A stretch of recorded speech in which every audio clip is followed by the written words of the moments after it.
All right, welcome back everybody, and welcome to this final afternoon session on quantum information processing.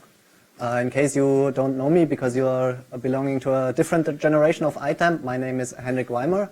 I moved to ITAMP in 2010 and spent a very successful and productive time here. And afterwards I moved to the Leibniz University in Hanover. And so this is our main building, which is a beautiful castle. So we're kind of the kings of Hanover now. And yeah, it's good to begin. And the program of this session is, as usual, going to be two talks.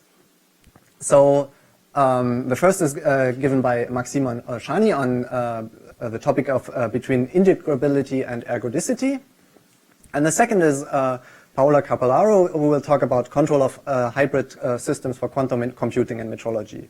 And at first, you might think that these two topics don't have much in common, but actually, this is not true because, as we've already heard the last 2 days, the whole field that we are looking at ITAMP has really transcended from just pure AMO physics to also affect many other areas such as condensed matter physics and quantum information. And this session is going to reflect that. And here we will hear about things where it's very difficult to say whether this is more AMO physics, more condensed matter physics, more quantum information, because it will, these things sit right at the boundary of these three areas.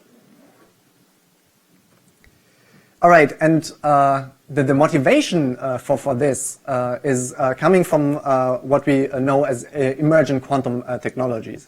I probably don't have to introduce you to quantum computing, but there are also many other aspects of quantum information processing that are going to be very useful and probably being useful in actual devices much earlier before we can actually remotely think about using, for instance, Shor's algorithm to do anything practical.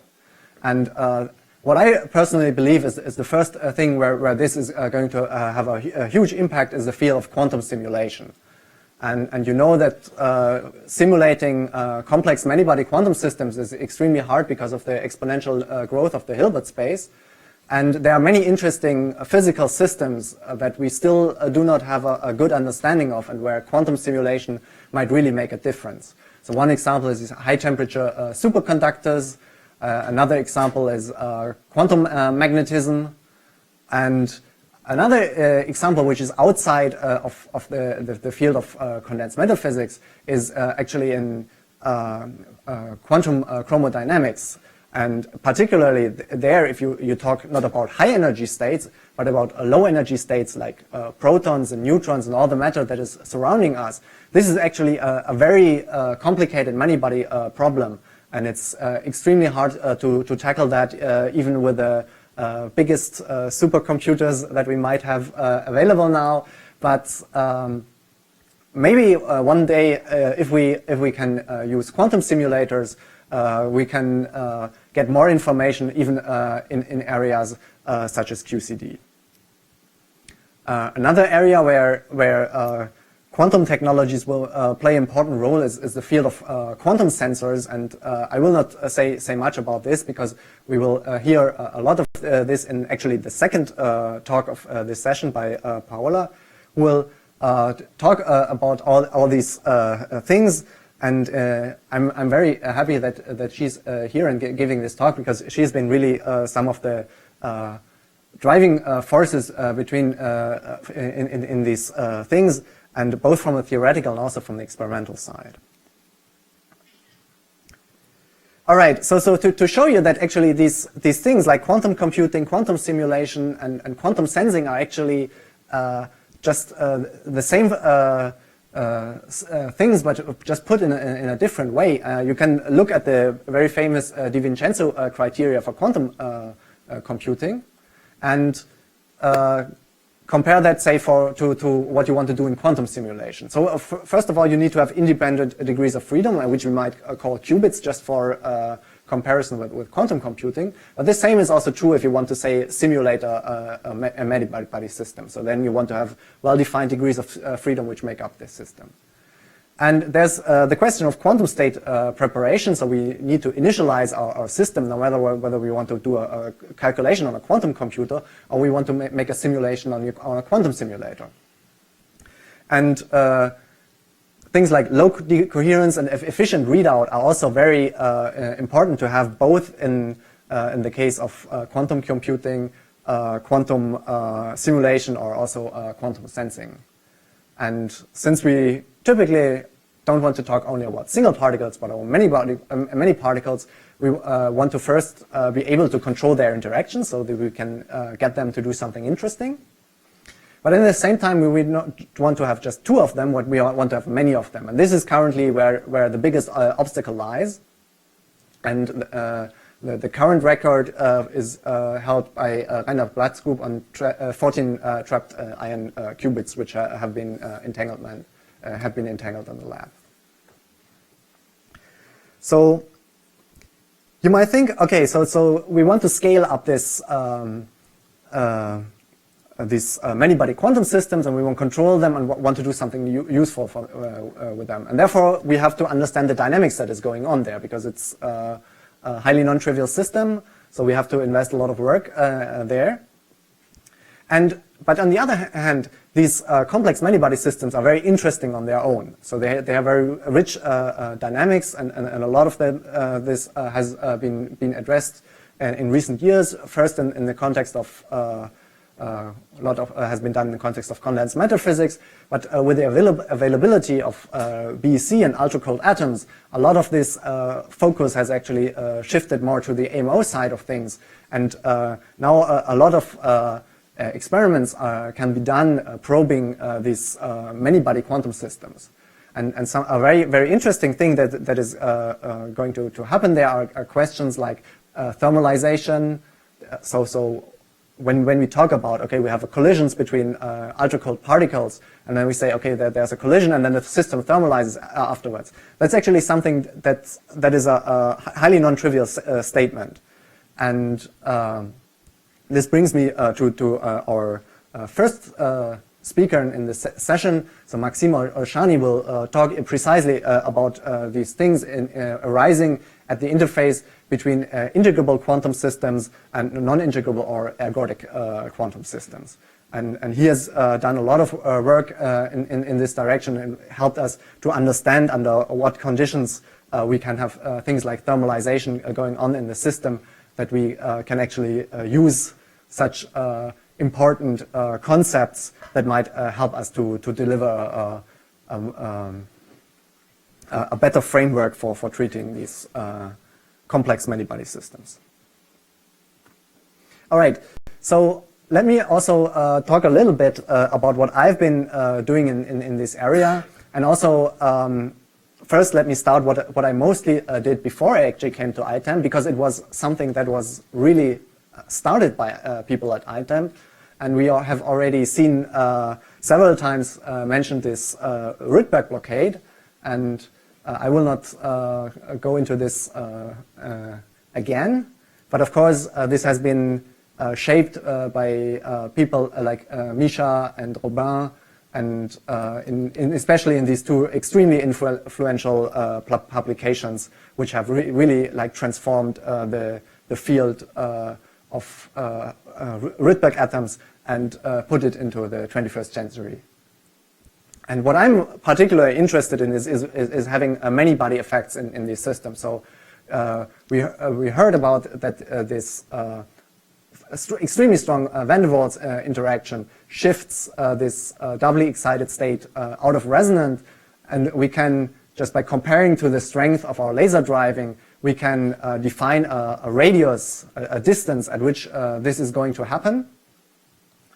And the regime that I find particularly interesting is where this blockade radius is much larger than the interparticles, the typical interparticle distance, because there many-body effects will become extremely important.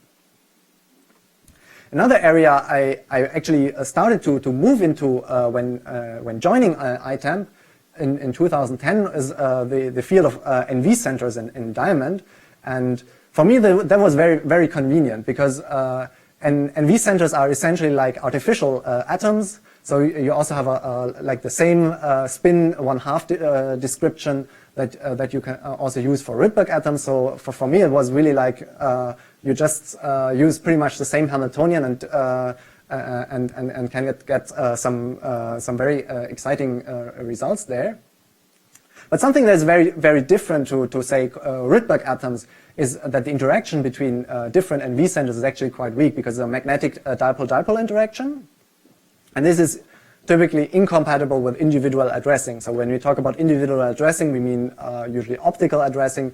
So this, even if you use some clever sub-wavelength techniques, this will require you to separate your qubits by, say, hundreds of nanometers. And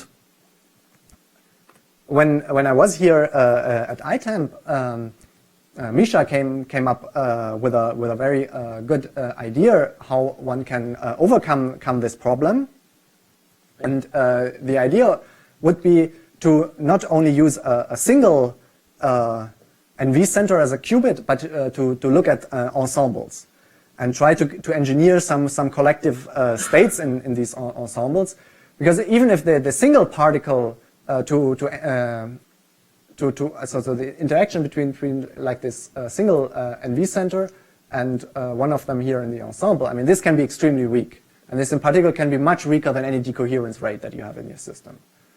But if you engineer a collective state, a collective spin state here in this ensemble, and this is actually not so trivial because it's a highly disordered system, and disorder tends to favor localization rather than having like collective states which are shared among the entire ensemble. But we found a way how to do this, so you could get something like a W state in this ensemble where you had a spin excitation which is pretty much shared among the entire ensemble. And when that actually happens is that you can crank up the interaction between this single NV center and this ensemble by the square root of the number of spins in your ensemble, and therefore get a sizable coherent interaction that can be used then for all these exciting things in like quantum information processing.